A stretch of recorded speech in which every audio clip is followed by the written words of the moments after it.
So yeah, a 120mm AIO does fit in the Akla A4 V2 ITX case, but with quite a bit of effort and only a very limited selection of radiators that can actually fit. I did not think this was possible at first, which was why I went with the Noctua NHL12S air cooler initially. But after seeing this post on Reddit by Mike Vishero123, I just had to try. With only about 152mm or so of space, there are only a very small handful of radiators that can squeeze in under the PSU. EKWB's 120mm AIO has a radiator that's 155mm long and 27mm thick. Be Quiet's Pure Loop AIO comes in at about 157mm, and the same goes for the Corsair H60. After tons of research, I only found 3 radiators that would actually fit in this case. The first choice was the Corsair H55 AIO that Mike Vishero from Reddit used with his Akla case. That radiator comes in at about 152mm long and would just fit in the case with both ends basically touching the side panels. However, it was completely sold out and isn't even listed on Corsair's website anymore. The second choice was to go for a full custom loop. There is a copper radiator by Coolworld on AliExpress that would easily fit in the case at 147mm long. This looked incredibly promising. However, I couldn't find an affordable CPU pump block to go with it. The AlphaCool Icebear LT Solo was completely sold out, and the Barrel one that Optimum Tech reviewed, while extremely promising, was also very pricey and needed a lot more additional low-profile fittings if I wanted to use it with this case. Eventually, I chanced upon this, the Thermaltake Water 3.0 ARGB Sync. This radiator is only about 151mm long.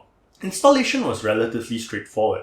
Initially, I tried drilling holes into the bottom of the case to reposition the bottom fan to fit with the slightly off-center radiator, but I was not successful as the difference with the original holes was really only very marginal. In the end, I stuck on 3M tapes instead on each long side to hold the radiator down to the fan. For cable management, I had to remove the 9mm spacers I was using previously with my PSU bracket. This AIO does require more space in front of the PSU for the tubes to run. There was still a tiny bit of space behind the PSU, so I did my best to cram as many of the cables in the space as possible. There were 2 cables that had been irritating me since I first built this PC though. The PCIe power cables. The 3080 requires 2 dedicated PCIe power cables from the PSU. Both the PCIe cables provided with the SF750 had dual connectors, which meant that I also had to squeeze in these extra connectors in somewhere. The extra connectors also made the cables coming out of my 3080 rather thick, so I did some surgery on it.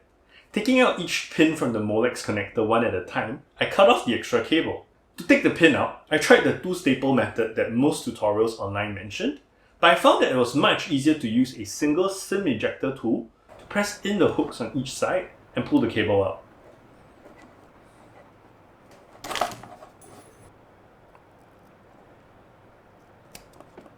When all was said and done, the PC would not pose properly, or at least the display did not come on. I spent the next couple hours wondering if I screwed up the PCIe power cables, but the 3080 looked like it was powering up just fine. I was even on the verge of ordering new PCIe cables from Corsair before I finally realized that it was a user problem. When I was installing the AIO, I reseated the CPU while cleaning up the old thermal paste. This caused the BIOS to reset, and the PCIe setting went back to Gen 4, which the riser cable of course could not handle. Hence, I had to dismantle everything, plug the GPU straight into the motherboard, go into the BIOS to reset it to Gen 3, then reassemble everything again. I really hope Gen 4 riser cables start selling soon. The last problem I had to solve was clearance with the top slim fans. After having squeezed so many cables behind the PSU, it was being pushed up a tiny bit, just enough to make the top fan brush against the power cable. I struggled while trying to push the PSU down that slight bit, and was even on the verge of just filing the surface of the cable slightly, when my girlfriend, who was watching me struggle on the side, just said, "Why don't you use some washers?" So yeah, I put in some washers and it's okay now. One last mod that I did was to add a custom dust filter to the bottom of my case now that my fan is set to intake. Dempsey Filters sells really high quality custom filters for just about any case, but they are really expensive, And magnetic dust filters are actually pretty easy to DIY. Same as the insect netting I bought previously for my window. All you need is the mesh, as well as some magnetic strips, and you can basically make any size filters you wish.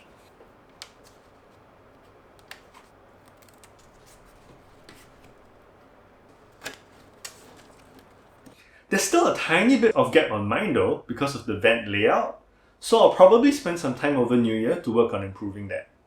And finally, done. Now with everything complete, the big question is, was this worth all that effort? On the L12S, I was scoring around 19714 in Cinebench R23.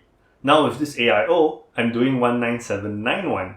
Essentially the same score, so what changed? I think the biggest difference with the AIO is that I'm now able to run my computer at a significantly quieter fan curve. This is how it sounds during normal use.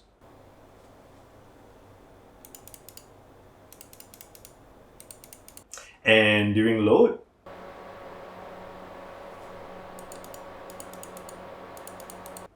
my current settings after a couple rounds of minor tweaking are PBO on, 120 ppt, Curve Optimizer -10 on all cores, 0 MHz boost offset, PBO scalar set to 3x.